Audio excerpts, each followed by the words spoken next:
안녕하세요. 오늘 우리가 살펴볼 이야기는 역사 속에서 궁금하면서도 잘 알려지지 않은 여성들의 삶입니다. 바로 조선시대 궁녀의 일생입니다. 대궐 담장 안에서 평생을 살아간 궁녀들. 우리는 드라마나 영화에서 화려한 복장을 입고 음모를 꾸미는 궁녀들을 봤을지도 모릅니다. 하지만 실제 궁녀들의 삶은 어땠을까요? 그들은 어떻게 궁녀가 됐으며 궁 안에서 무엇을 하며 살았을까요?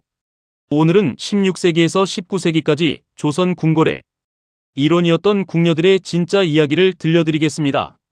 조선시대 궁녀는 크게 두 가지 방법으로 모집되었습니다. 첫 번째는 신분이 낮은 양민의 딸들이 자발적으로 지원하는 경우였습니다. 가난한 집안의 딸들에게 궁궐에 들어가는 것은 큰 기회였습니다. 왜냐하면 궁궐에 들어가면 의식주가 해결되고 능력에 따라 지위가 올라갈 수 있었기 때문입니다. 두 번째 방법은 죄를 지은 관리의 자녀나 전쟁포로 또는 국가에서 징발한 여성들이 궁녀로 강제로 보내지는 경우였습니다. 특히 여름에는 궁녀 인원이 부족해지면 관청에서 강제로 모집하기도 했습니다.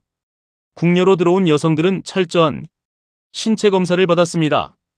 건강한지, 질병이 없는지, 얼굴과 몸이 결함이 없는지 확인하는 과정이었습니다. 이 검사를 통과해야만 비로소 궁녀의 신분을 얻을 수 있었습니다. 궁녀들이 일하기 시작하면 그들의 신분은 양인 중에서도 가장 낮은 계층이었습니다. 하지만 동시에 궁궐이라는 특수한 공간에서만 존재하는 신분 체계가 있었습니다. 궁녀들은 자신이 맡은 일의 종류에 따라 더 이상각사, 상궁산호, 그리고 일반 궁녀로 나뉘어졌습니다.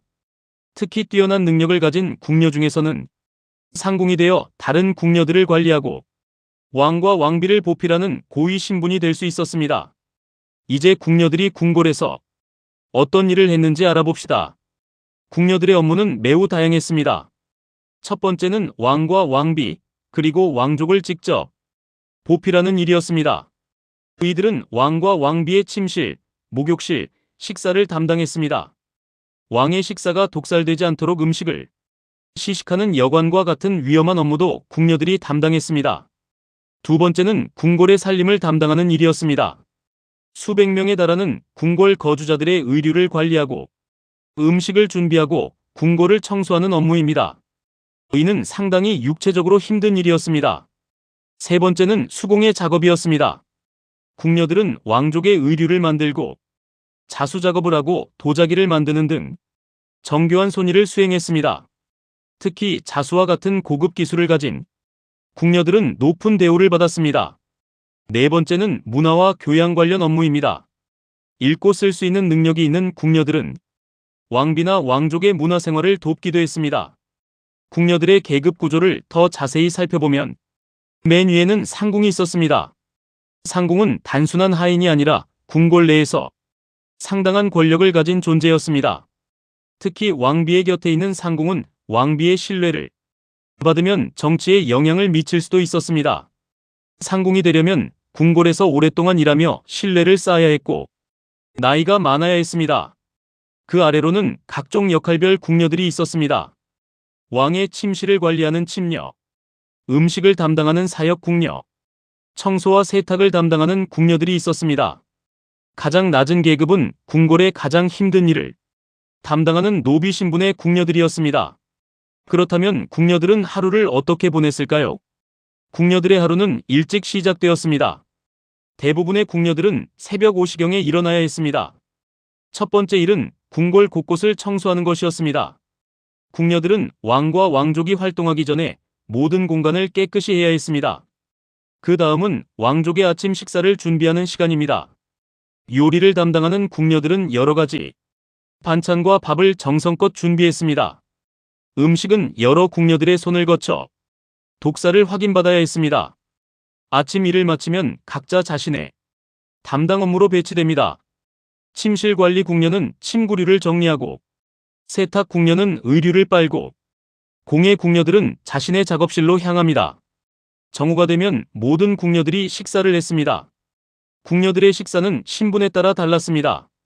높은 신분의 상궁들은 흰쌀밥과 여러 반찬을 먹었지만 낮은 신분의 궁녀들은 보리쌀밥과 단순한 반찬으로 끼니를 때웠습니다. 오후에는 계속해서 각자의 업무를 수행합니다. 궁녀들은 하루 12시간 이상 일하는 것이 일반적이었습니다. 특히 왕이 활동하는 시간에는 더욱 많은 궁녀들이 긴장을 늦출 수 없었습니다. 저녁 식사 준비가 또 다른 큰 일입니다.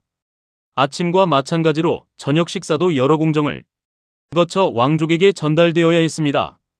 밤이 되면 일부 궁녀들은 왕과 왕비의 침실에서 대기해야 했습니다. 이들은 밤중에 필요한 것이 있으면 즉시 응할 수 있도록 대기실에서 잤습니다. 그 외의 궁녀들은 자신들의 거처로 돌아가 휴식을 취했지만 이 휴식도 매우 제한적이었습니다. 궁녀들의 삶에서 가장 큰 특징은 극심한 제약이었습니다. 먼저 궁녀들은 궁궐을 떠날 수 없었습니다.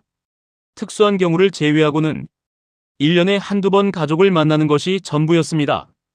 평생을 궁궐 담장 안에서만 살아가야 했습니다. 두 번째로 궁녀들은 결혼할 수 없었습니다. 왕이나 왕족과의 관계를 제외하고는 결혼이 금지되었습니다. 이는 특히 여성들에게 큰 제약이었습니다. 당시 사회에서 결혼과 자식을 낳는 것은 여성의 가장 중요한 역할로 여겨졌기 때문입니다. 세 번째로 궁녀들은 사생활이 거의 없었습니다. 모든 행동이 감시당했고 규칙을 어기면 심한 벌을 받았습니다. 때로는 부당한 처벌을 받기도 했습니다. 네 번째로 궁녀들의 지위는 왕의 마음에 따라 급변할 수 있었습니다. 왕의 총애를 받는 궁녀는 권력을 가질 수 있지만 한순간에 궁궐에서 쫓겨날 수도 있었습니다. 하지만 이러한 제약 속에서도 궁녀들은 나름의 삶을 영위했습니다. 같은 신분의 다른 궁녀들과 깊은 우정을 나누었고 일 속에서 성취감을 찾기도 했습니다. 특히 능력 있는 궁녀들은 상궁이 되어 다른 궁녀들을 이끌 수 있었습니다. 궁녀의 삶에서 빼놓을 수 없는 것이 바로 왕과의 관계입니다. 일부 궁녀들은 왕의 총애를 받게 되었습니다. 이는 한 여성의 인생을 완전히 바꾸어 놓을 수 있는 사건이었습니다. 왕의 총애를 받은 궁녀는 신분이 올라가 후궁이 될 수 있었습니다. 후궁이 되면 일반 궁녀의 신분을 벗어나 왕족의 일원이 되는 것입니다.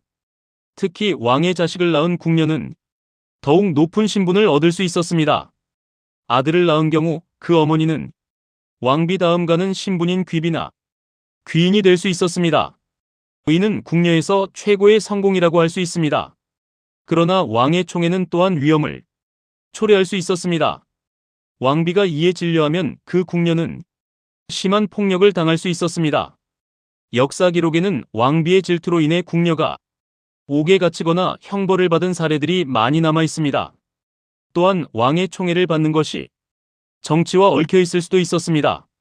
강력한 세력의 추천으로 왕의 총애를 받은 궁녀는 그 세력의 정치적 도구가 될 수 있었기 때문입니다. 조선시대 궁녀의 삶을 통해 우리가 알 수 있는 것은 무엇일까요? 궁녀들은 극도로 제약된 삶 속에서 살았습니다. 자유도 없었고 사생활도 없었으며 자신의 미래를 스스로 결정할 수도 없었습니다. 특히 신분이 낮은 궁녀들의 삶은 철저한 노동과 복종의 연속이었습니다. 하지만 동시에 일부 궁녀들, 특히 능력 있는 궁녀들은 궁궐이라는 특수한 공간에서 상당한 지위와 권력을 얻을 수 있었습니다. 일반 여성에게는 거의 불가능한 사회적 지위 상승을 경험한 것입니다. 궁녀들의 이야기는 조선시대 여성의 삶, 그리고 신분제 사회의 현실을 보여줍니다. 그들은 국가기구의 일부였으면서도 동시에 철저히 통제되고 억압받는 존재였습니다. 오늘날 우리는 개인의 자유와 평등을 당연하게 여기고 있습니다. 하지만 단 수백 년 전 조선의 궁궐 안에서는 수많은 여성들이 극도로 제약된 삶을 살고 있었습니다. 그들의 이야기를 통해 역사 속 여성들의 삶과 그 시대가 얼마나 달랐는지를 느껴볼 수 있습니다. 궁녀들의 일생은 우리에게 역사의 깊이를 보여주고 현재의 자유가 얼마나 소중한 것인지를 일깨워줍니다. 영상이 도움이 되었다면 구독과 좋아요 부탁드립니다. 감사합니다.